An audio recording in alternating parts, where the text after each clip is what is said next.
In this series on the eternal perspective, I want to encourage and equip you to live the rest of your life victoriously. I want all of us to enter heaven with a celebration and not with a whole series of regrets. I want us to enter glory with hands raised high, because at this point in our lives, we got it together. We started walking with God at a whole nother level. We started experiencing His power, doing His will, fulfilling His purpose, and engaging His priorities. And as a result, we saw His presence, His power, His handiwork move in our different portions of our existence in a marvelous way.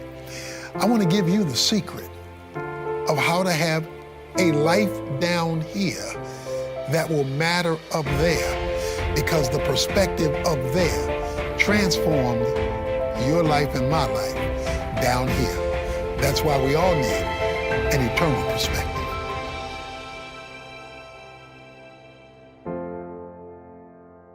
The question on the floor in our series, which is called The Eternal Perspective, is how do you put life together so that it works? So when it comes to living life, God chose a person who would be the best qualified to teach us about it. Not only did He choose the best person, He chose the person who I am going to talk about today to write a whole book in the Bible about your life and mine, coming from His life, and His life is the illustration. So there's one whole book in the Bible written about your life and how to live it and how not to live it. 12 full chapters written about that one subject. The man's name is Solomon. The book God gave him to write was Ecclesiastes. If anyone is qualified to tell you about life, it's Solomon. I mean, here is a man who was born with a silver spoon in his mouth. He was the son of a king. And yet, when he opens up his book, in Ecclesiastes chapter 1, the first 3 verses says, the words of the preacher, the son of David, king in Jerusalem, vanity of vanities, says the preacher, vanity of vanities, all is vanity.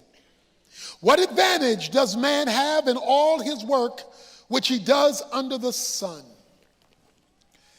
Solomon opens up his book and he tells you when he opens the book, I don't have anything to talk about. The word vanity means emptiness, worthlessness, that which is without purpose. He opens up his book talking about his emptiness. If any man shouldn't have been empty, should have been Solomon. He had everything you and I dream for, long for, and go after.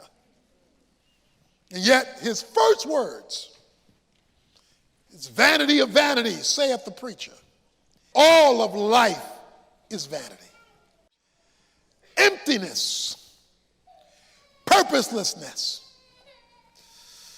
And that's why we spend so much time trying to find something to turn us on, to light our fire, to give us a sense of worth, significance, and well-being. But wouldn't you know it? Soon as you look like you found it, you lose it. It's like when you score a touchdown in life, something crosses the goal line and you feel like, yeah. Looks like soon as that happens, somebody blows a whistle and calls the playback.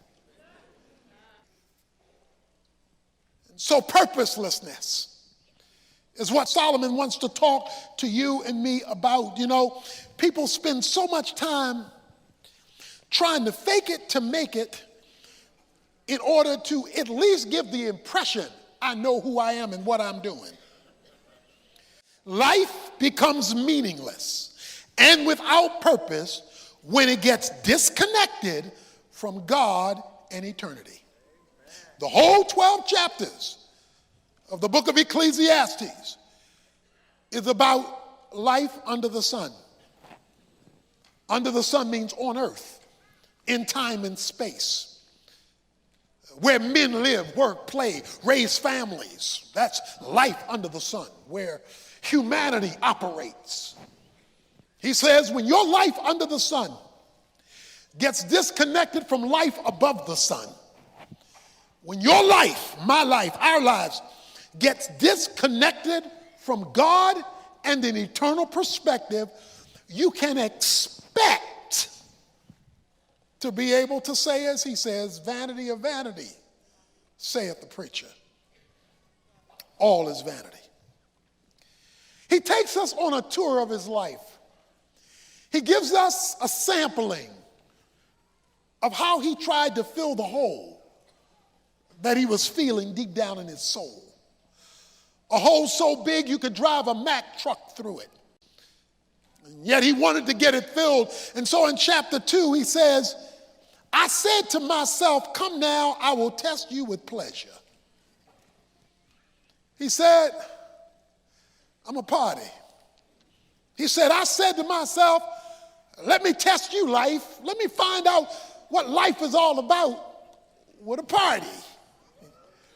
I mean, everybody likes a party. Everybody likes a jam. Everybody likes to be able to have a good time. He says, let me just have a good time. And so if I can have a good time, then I can feel alive.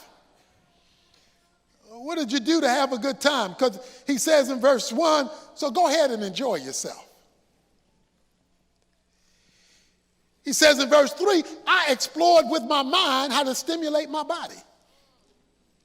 I wanted my body to feel something. I wanted to feel something. And so he says, I drank wine till I couldn't handle it anymore. I tested pleasure that would turn my body on so that I would feel this sense of life and purpose. He says, I sought pleasure. Notice his words. He says in verse 4, I enlarged works and I built houses for myself. I planted vineyards for myself. Verse 5, I made gardens and parks for myself.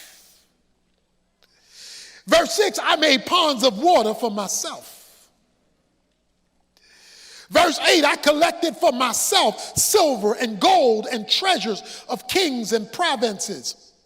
I provided for myself male and female singers and the pleasures of men and many concubines. I was a player.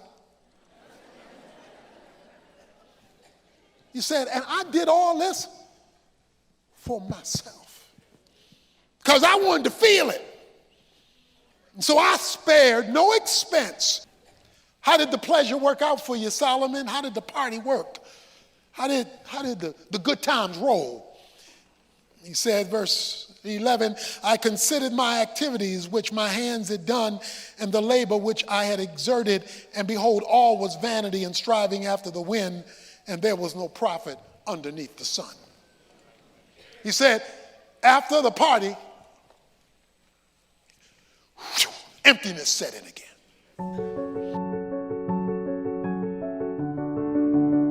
One of the great truths about the Bible is the magnificent grace of God.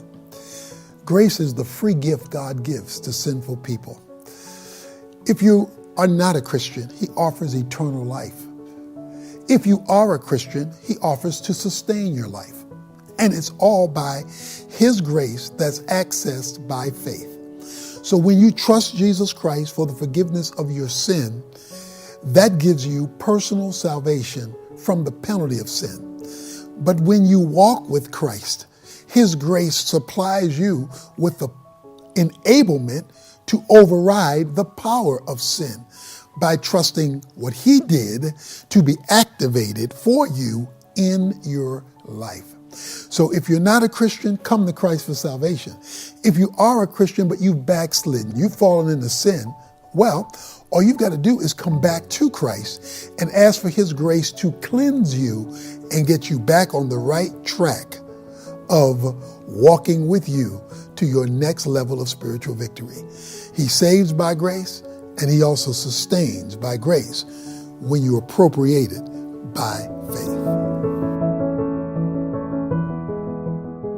He says you will discover when you strive after the wind, as soon as you grab it, you just lost it.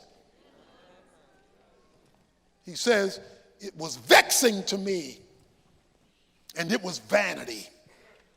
Not because it wasn't fun, it just had no meaning attached to it, no purpose attached to it. He's talking about emptiness of life underneath the sun, that is, disconnected from God. So he tried something else. He said, I know what I'll do. I'll get me an edumacation. Verse 12, so I turned to consider wisdom and madness and folly. For what will the man do who will come after the king except what has already been done? And I saw that wisdom exceeds folly as light excels darkness. The wise man's eyes are in his head, but the fool walks in darkness. And yet I know one fate will befall them both. Then I said to myself, as is the fate of the fool, it will also befall me. Why was I then more wise? This also is vanity. All right, so let's look at what Solomon's saying. Solomon's saying he's the wisest man that ever lived, the Bible says. Nobody was more brilliant in knowledge, understanding, and wisdom than Solomon. So we'll just liken that to education, because he knew stuff. It's better to go to school and not go to school. It's better to know than to not know. It's better to be wise than to be a fool. He says that's better. But then he says, one day I was looking out the window, and I'm looking out the window, and I watched the fool walk by. This is the kindergarten dropout. The kindergarten dropout walked by. The fool, the guy who didn't know, the guy who had no understanding, the guy who didn't make anything of himself. I watched the fool walk by. And he said, when I watched the fool walk by, the uneducated guy, he says, I could see I was better off because I had some information, I had some knowledge, and I had some will. I was better than the fool, but then I got depressed. Well, what depressed you, Solomon? He says, one fate shall befall us all. My education won't keep me from the grave. My degrees won't keep me from the grave. In fact, the fact of the matter is the kindergarten dropout may live longer than me with a degree. He says, death is the great equalizer between the fool and the wise man. So he could not find meaning in education because it wasn't going to keep him alive any longer. He said, let me try something else. Let me try something else. The party didn't do it. The education didn't do it. But money, money, money, money, money. He says, but verse 18, then I hated all the fruit of my labor, for which I had labored under the sun, for I must leave it to the man who will come after me. And who knows whether he will be a wise man or a fool, yet he will have control over the fruit of my labor.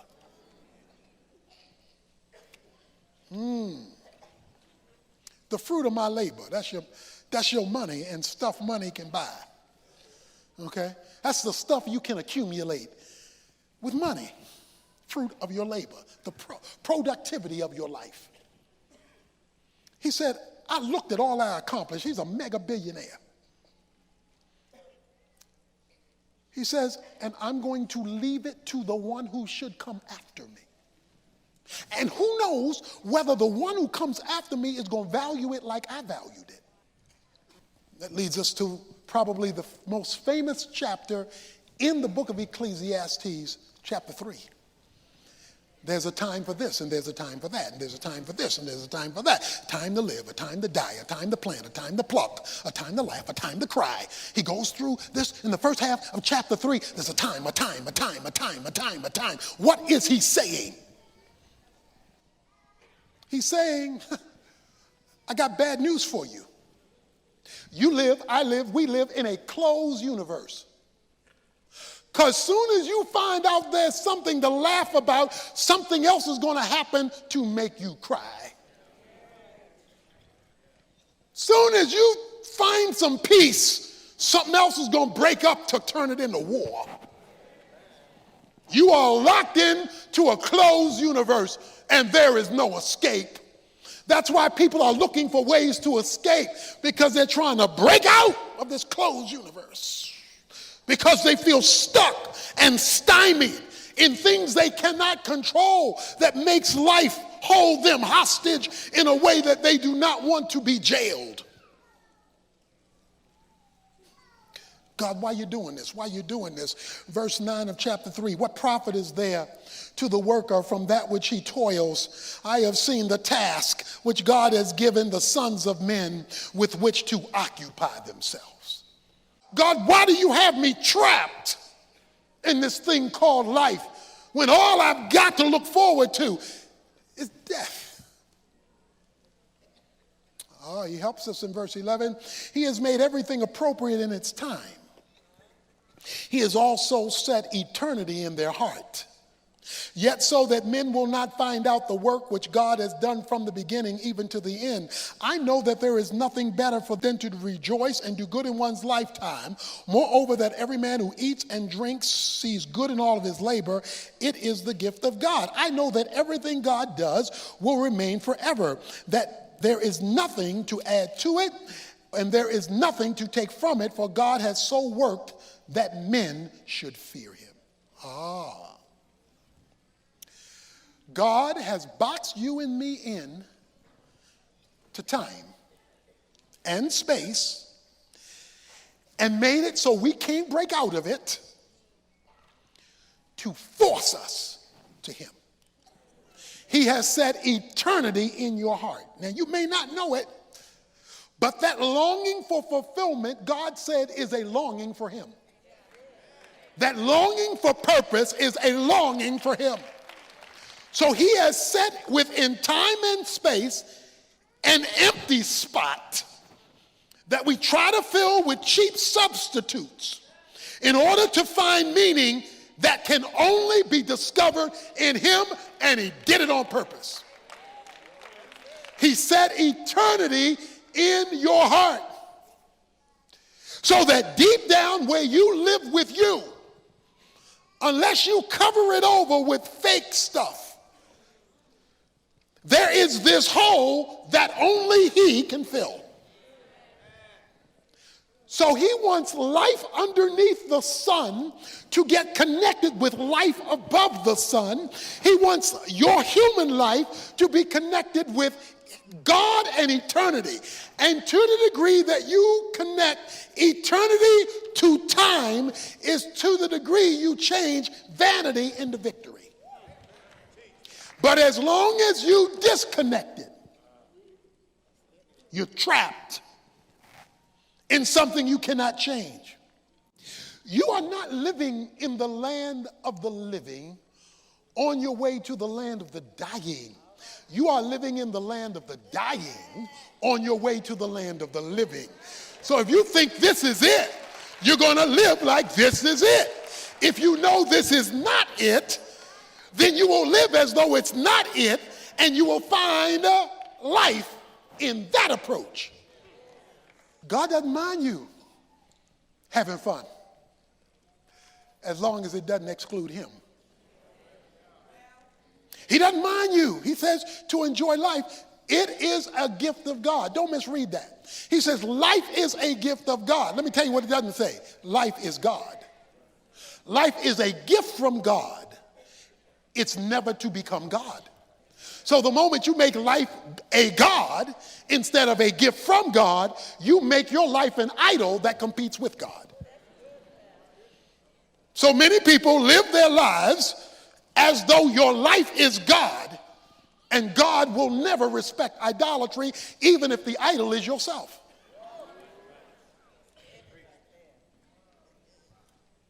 Myself.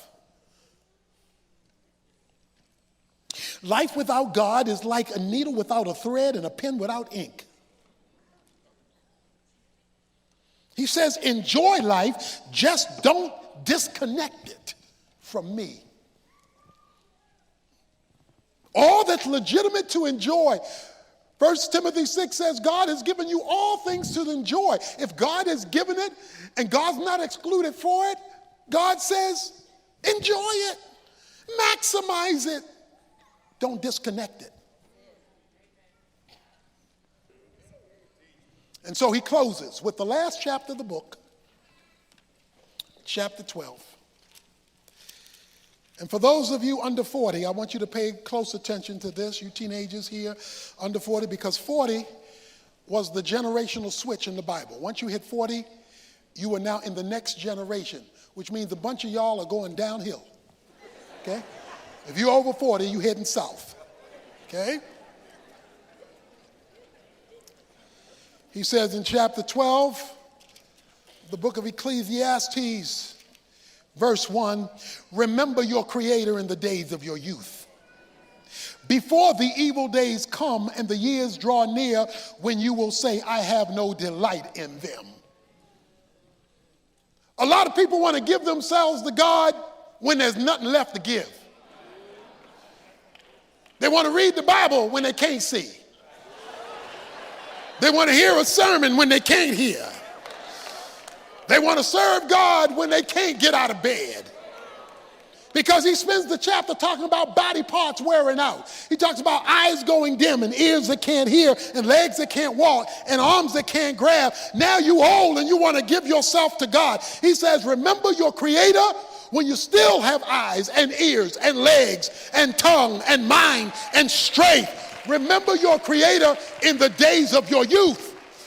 Parents, remind your children and your grandchildren to remember their Creator when they have the capacity to do something that matters for eternity. Why? Because of the last two verses. The conclusion, verse 13, when all has been heard, is to fear God, keep his commandments, because this applies to every person. The Hebrew means this applies to all of you. For God will bring every act to judgment, everything which is hidden, whether it is good or evil. Because you're going to have to meet God one day. You're going, whether you want to or not, it ain't over when it's over. You're going to have to meet God. I'm going to have to meet God. So since we got to meet him and we don't have a choice, and he offers us purpose if we meet him now and not just wait to meet him then and enjoy the good things that he's given us along the way, he says you can have victory and not vanity. They tell you at Yellowstone Park, don't feed the bears. You go to Yellowstone Park, there's a sign that says, don't feed the bears. Because you're going to give the bears junk. They're going to lose their ability to eat from the natural habitat that they are living in every day because they keep looking for the junk, the sweets. They keep looking for the cotton candy. They keep looking for the peanuts. They keep looking for the touristy stuff. So when the tourists are gone, they don't know how to live in their natural habitat. So don't feed the bears. Look, don't let the world out there feed you and trick you so that you no longer can live as God wants you to live. You can't get rid of the tourists. They're all going to show up. But you can decide what you're going to eat and what you're not going to eat. Reggie Jackson had a nickname, a famous baseball player. His nickname was Mr. October. Everybody knew him as Mr. October because in October, the boy would show off. I remember sitting there at a World Series and watched him hit 4 home runs in one game. I was watching 4 home runs in one game. Mr. October showed out. A news reporter came to him after the game and said, why, Reggie Jackson, are you so good in October? Reggie Jackson said, simple. Because I begin in the preseason in February to play with October in mind. So even though I'm in February, my mind is on October. And because I never lose sight of October, I can play well in February, March, April, May, June, July, August, September, and I'm really ready to show up in October because I begin with October in mind. So as you leave today, leave with eternity in mind, and you'll do well in January, February, March, April, May, June, July, August, September, October. Don't disconnect this life from the life to come.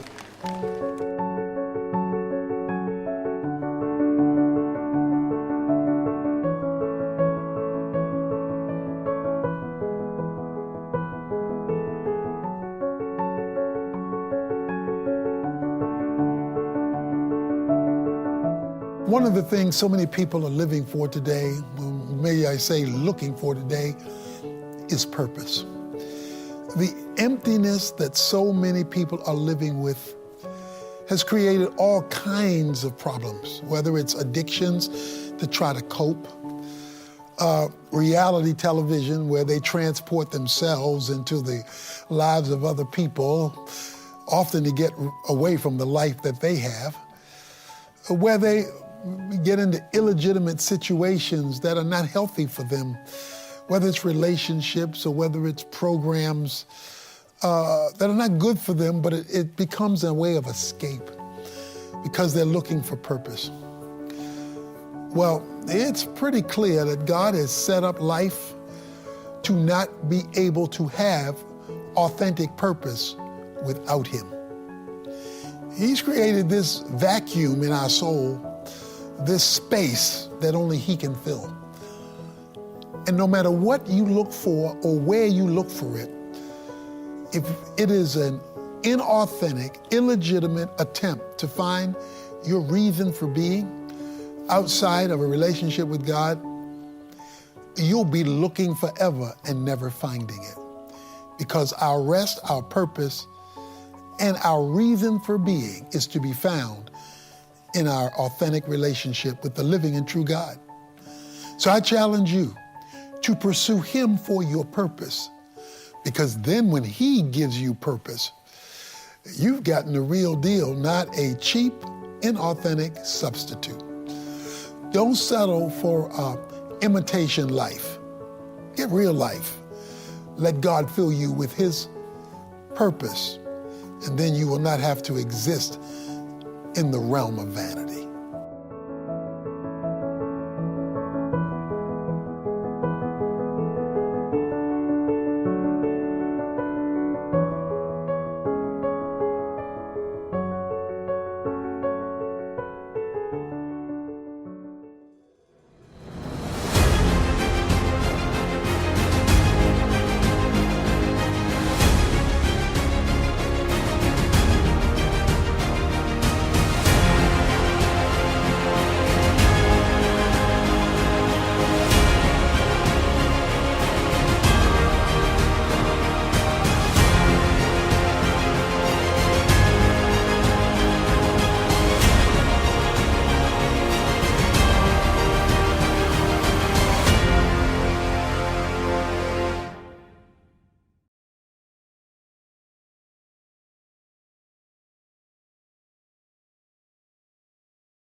In this series on the eternal perspective, I want to encourage and equip you to live the rest of your life victoriously. I want all of us to enter heaven with a celebration and not with a whole series of regrets. I want us to enter glory with hands raised high, because at this point in our lives, we got it together. We started walking with God at a whole nother level. We started experiencing His power, doing His will, fulfilling His purpose, and engaging His priorities. And as a result, we saw His presence, His power, His handiwork move in our